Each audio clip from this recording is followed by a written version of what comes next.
इन्द्रियस्येन्द्रियस्यार्थे रागद्वेषौ व्यवस्थितौ तयोर्नवशमागच्छेत् तौ ह्यस्य परिपन्थिनौ. Indriyasendriyasya. Please note the repetition. Indriya, Indriya. In each and every Indriya. That's what it means. In each and every single cell. Jnanendriyas and Karmendriyas. In each of these, Arthe. Arthe is objects of the senses. Remember we talked earlier about it. The object of my taste is the coffee. The object of my taste is the gulab jamun. The object of my sight is a beautiful flower. So the object is the arthi. And the indriyas are the each and every indriya. The jnanendriya and the karmendriya.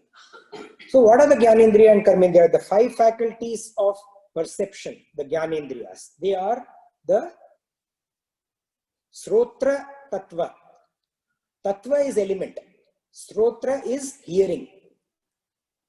And that is through the ears. The tvak tattva, touching elements, that is through the skin. The chakshu tattva, seeing, that is through the eyes, the seeing element. Rasana tattva, the tasting elements through the tongue. And the gandha tattva, the smelling elements, which is through the nose. The 5 sense organs. And the 5 faculties of action or karmendriyas, they are the vak tattva. Vak is speech element, which is through the voice. The pani tattva, grasping element through the hands. The pada tattva, walking element through the legs. The payu tattva, excretory elements through the excretory system. And the upastha tattva, the procreation elements through the reproductive system. So the impulses, these are the organs of action. The sense organs are organs of perception and organs of action. With the sense, through the sense organs, we receive what the surrounding world has to give to us. And through the organs of action, we propagate what we have to give to the surrounding. The impulses, they come through the sense organs, and the actions go out through the motor organs. And Bhagavan says, Raga Dvesha Vyavasthitau. The Raga and the Dvesha, the likes and the dislikes, the inclinations and the disinclinations, they are Vyavasthitau, set, established, seated. In what? In every single of these elements. It is there inherent in these elements. What influences our behavior, what influences our response is the response to these likes and dislikes. What we like is good. What we do not like is not good. And Bhagavan says, Na aggachate, do not come under vasham, their sway. Of what? Tayor. Tayor means these two, Raga and Dvesha. Tayor vasham na aggachate. Do not be overpowered by them. Watch your tendencies carefully and rise above these tendencies. Give the tendencies a jolt.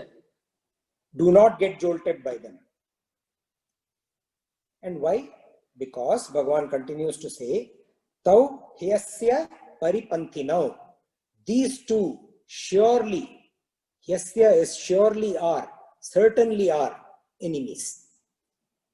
Paripanthinau. Paripanthin is the term for highway robbers. What do highway robbers do when you are going through? In fact, there are signs, warning signs in some highways. Like they say, don't speed is a warning sign. There are warning signs in some areas on highways which says, robbery is common here, be careful. Do not stop, robbers are there, and so on. Especially in the olden days. Now highway robbery has come down, thankfully. Highway robbery has come down, but our Raga Dvesha subduing has not come down much.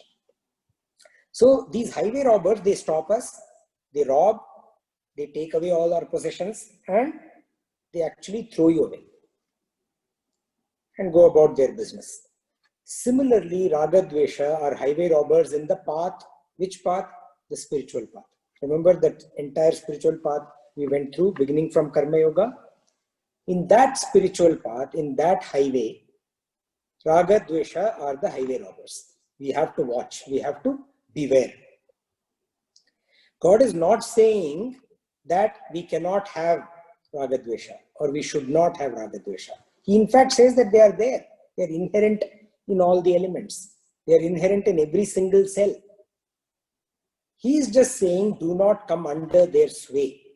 Do not get overburdened by them. Do not allow them to hold the reins of your mind and intellect first and then your soul later.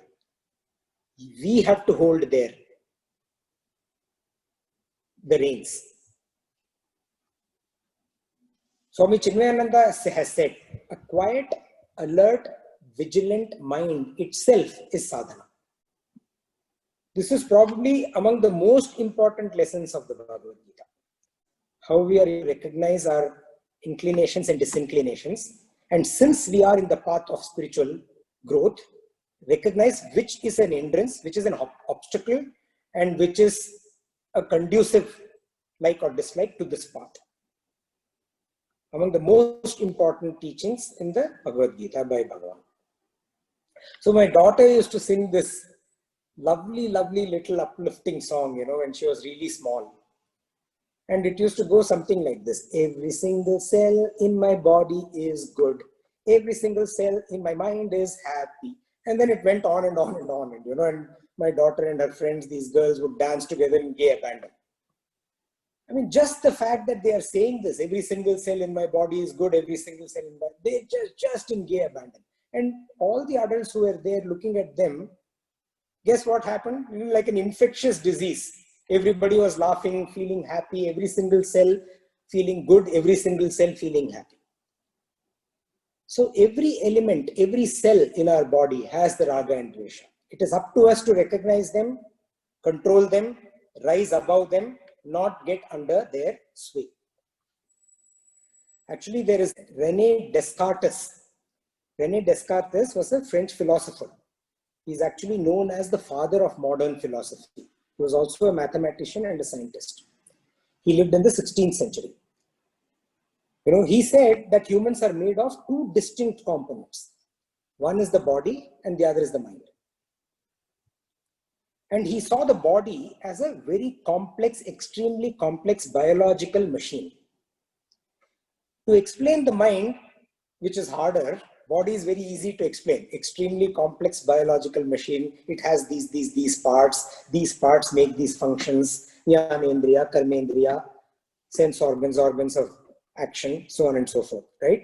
The mind is very difficult. So to explain the mind, he tried to imagine having no body. Like floating around like a spirit, like a ghost. That was very easy for him to do. Then he tried to imagine that he had no mind. And how much ever he imagined, he could not manage it. He just could not imagine that he had no mind. It just didn't happen. Then he summed this experience of his, where he could imagine being without a body, but he could not imagine being without a mind. He summed it up in a beautiful, neat phrase. I think, therefore I am.